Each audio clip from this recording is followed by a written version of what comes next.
have competitors. In charity, we have compliments.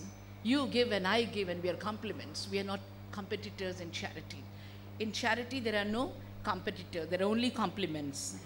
Giving should not be in the spirit of condescension. Please stand up to give, says the Bhagavata. I can't forget this line from the Bhagavata where Lord Kapila tells his mother, Arhaye Dhanam Anabhyam. When you want to give someone, please stand up. Why? Because the Lord's hands are beneath the receiver's hands. Please remember. The Lord is taking that charity from you. And how honored must you be that you can give the Lord himself. So stand up to give. Don't throw charity. Stand up to give and thank the person who gives you the title of a donor, who makes you exalted in society, who makes you have a name and fame in society. Here is someone who is receiving from you to make you grow. The quality of charity, the things that you give in charity must be chosen. I hope you understand. Don't give ordinary things. Give extraordinary things. Please remember, the receiver has to know that you are a noble person. You can't give a small thing if you're a noble person and think that you're giving a big one. Please remember that the quality of the thing, it should be the best. To be the best, give the best. And naturally, you'll receive the best. There is no doubt about it. He who gives, receives. Why can't you clap louder? Relax, relax. That's the lighter side of me. Charity should not be a pastime, sir. Charity should not be a pastime. It should be a passion of life. It should be a passion of life. It is not to be erratic, not to be impulsive, not to be spasmodic, not to be capricious. It is a passion that is manifested in people like Warren Buffett. My heart goes out to that giver, that big giver of this century. Give him a big hand. My heart is moved. Whenever someone comes to ask of us, the only answer we have, the budget is tight. The budget is not tight. Your heart is tight. That is the problem. Your heart is tight. No budget is tight. For your sake, for your own pleasure, everybody has so much money. Look at this man. Look at this man whose biographer writes. The man who was at the time the second richest person on earth was giving away his money without leaving a trace of himself behind, as if it were an extension of himself. He had rolled up the snowball as if it were an extension of himself, and yet he would establish no Warren Buffett Foundation, no Buffett Hospital, no college or university building with his name on it. We donate tube lights and write long names on the tube light. There is no light coming from it at all. How vain we are. Does the Lord not know that you have made charity? Does he not know every good deed that you perform? To donate the money without naming something, please remember, I sum up Warren Buffett's life in this one line. A man who knew how to handle money, knew how to hand over money gracefully. You understand? A man who knew to handle money, knew how to hand over money gracefully. Most of us are so unwilling to open our purse. And after we open our purse, we count what we are giving. Never count. The Lord never counts when he gives. Don't count when you give. When you give like Warren Buffett, you are a different person. Here was the summing up of his life, which said, it set a bar, a touchstone for others. What does he say about his money? In his own words, Warren Buffett says, ever since I collected money, I knew, all along I felt the money was just claim checks that should go back to society. Please clap for this line. Claim checks that should go back to society. Our checks are for ourselves and our children and their children and their children. How much of wealth we amass. And here was a man telling us, I am not an enthusiast for dynastic wealth, particularly when the alternative is 6 billion people who have got much poorer hands in life than we have.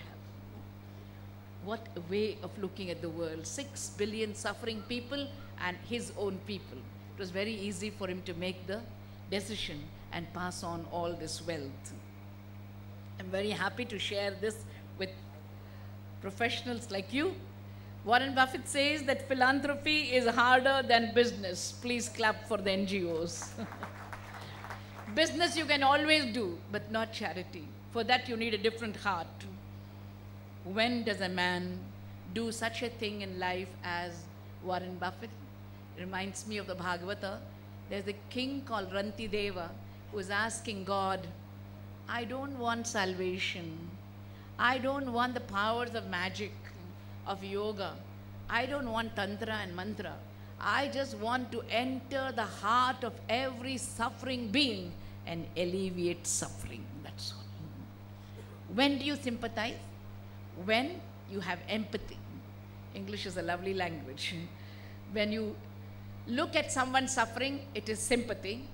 When you work for someone's suffering to be alleviated, it's called empathy. I hope you understand. And Rotarians have empathy. Thank them for it. We want this inspired feeling in them. A man who can feel for others is a different person. How should charity be? I have only one analogy in mind, and that is the Ganges. Charity is like the Ganges, a continuous, incessant flow of kindness rising from the Himalayas of the soul, making her way through hills and valleys, obstacles and lands, and all the way she goes, helping everyone to join the sea of satisfaction and salvation. That is charity. I see giving as a Ganges coming from the Himalaya of the soul and reaching the sea of salvation. People ask me, how much should you give? I said, how can you have a limit to giving? Charity has no limits. It is like the horizon. The nearer you reach your goal, it places further goals before you. May Rotary also have further goals to achieve. This is my prayer to the Lord. As a preacher, I pray, please remember that if you think that Rotary is just membership, you will not enjoy Rotary. If you think it is socializing, you will not enjoy Rotary. If you think it is fundraising, you will not enjoy Rotary. If you think it is an incessant flow of charity from someone to someone for whom you care, that is how you will enjoy charity, Rotary. The only way to enjoy Rotary is to belong to society. My dear listeners, I don't want to take a long time of yours. I came across an email sent by a friend. Live a life that matters. Ready or not, someday it will all come to an end. Excuse me for making the morning grim. There'll be no more sunrises, no minutes, no hours, no days. All the things you collected, treasured, forgotten will pass on to someone else.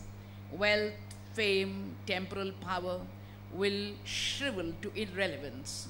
It will not matter what you owned or what you were owed. Your grudges, resentments, frustrations, jealousies will finally disappear. Your hopes, ambitions, plans, to-do lists will disappear. The wins and losses, ones that seemed so important, will fade away. It won't matter where you come from, on what side of the track you lived. It won't matter whether you were beautiful or brilliant. Even your gender, skin will not be relevant. What will matter? How will the value of your days be measured? What will matter is not what you bought, but what you built.